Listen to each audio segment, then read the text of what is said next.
آج کا موضوع ہے پتنگ بازی اور لوٹ مار۔ شاعر نے خوب کہا، خودی کو کر بلند اتنا کہ ہر تقدیر سے پہلے خدا بندے سے خود پوچھے بتا تیری رضا کیا ہے۔ اور ایک اور جگہ شاعر نے کہا، آسمانوں پر نظر کر انجم و ماہتاب دیکھ، صبح کی بنیاد رکھنی ہے تو پہلے خواب دیکھ۔ خواتین و حضرات، یہ اشعار ہمارے اقربا کہہ تو گئے، بالخصوص ہمارے نوجوانوں کے حوصلوں کو بلند کرنے کے لیے یہ اشعار کہا جاتے ہیں، اور اس کے برعکس ہمارے ساتھ ہو کیا رہا ہے، ہمارا نوجوان کر کیا رہا ہے۔ آپ کے سامنے میں ایک ایسی سپورٹس جو ہمارے بر صغیر پاک و ہند میں بڑے جوش و خروش سے منائی جاتی ہے، بلکہ یہ اب ثقافت کا حصہ بن چکی ہے، وہ ہے پتنگ بازی۔ یہ پتنگ بازی ہے کیا کبھی آپ نے سوچا ہے اس کے بارے میں؟ یہ اسی طرح جیسے اشعار میں کہا کہ اپنی سوچ کو بلند کریں، آسمانوں پر نظر رکھیں، تو اگر آپ دیکھیں ایک پتنگ جس کو خرید کر بازار سے لا کر ایک چھوٹا بچہ گلی گلی کوچے کوچے پاکستان میں یہ کام انجام دے رہا ہے، اپنے ماں باپ سے پیسے لے کے اور بازار میں جا کے پتنگ کو خرید کے اس کو گھر کی چھت پہ لا کے اس کو اڑان دینا، اس کو آسمانوں پہ لے کے جانا اور اپنی نظروں کو آسمان کی طرف کرنا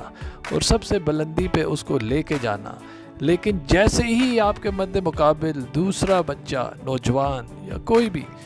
اپنی پتنگ اسی طرح اڑان کے لیے لے کے آتا ہے آپ کے مد اور اسی طرح فضاؤں میں بلند کرنا شروع کرتا ہے، آپ کو یہ سکھایا جاتا ہے کہ دوسرے کو اپنے قریب اسی طرح اتنا اونچا اور اتنی اونچائی تک پہنچنے نہیں دینا۔ یہ ہے وہ مقابلہ جس میں آپ نے فضا میں نگاہیں اپنی فضاؤں میں بلند کر کے آپ نے دوسرے کو بلندی پہ پہنچنے سے روکنا ہے، اور روک کر اس کے اوپر پیچ ڈال دینا ہے اور اس کی پتنگ کو کاٹنا ہے، اور پتنگ کاٹ کر آپ نے نیچے عوام کو یہ اختیار دینا ہے کہ وہ اس پتنگ کو صرف نہ لوٹیں بلکہ اور کوئی جو بھی لوٹنے کے لیے جتنے بھی اوزار اور ہتھیار اور ڈنڈے اور بانسے لے کر آ رہا ہے، بھاگ رہا ہے گلی گلی کوچے کوچے میں اس پتنگ کو پکڑنے اور لوٹنے کے لیے، آپ نے ان لوگوں کو بھی پست کرنا ہے اور ان کو مارنا ہے اور ان کو پیچھے دھکیلنا ہے تاکہ آپ اس کٹی ہوئی پتنگ کو لوٹ سکیں۔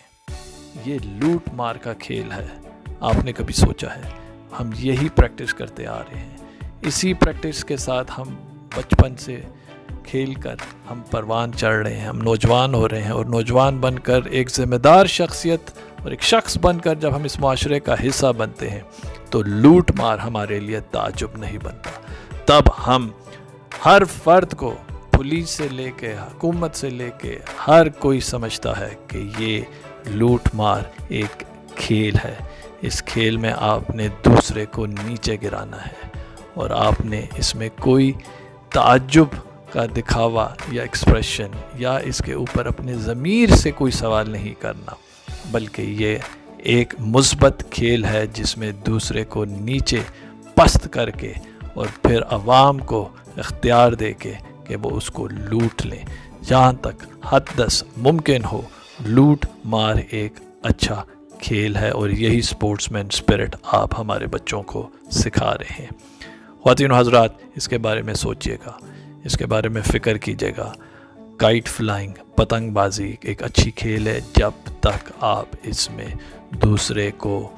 یہ اختیار نہیں دے رہے کہ جی وہ آپ کی کٹی ہوئی پتنگ کو لوٹ لیں۔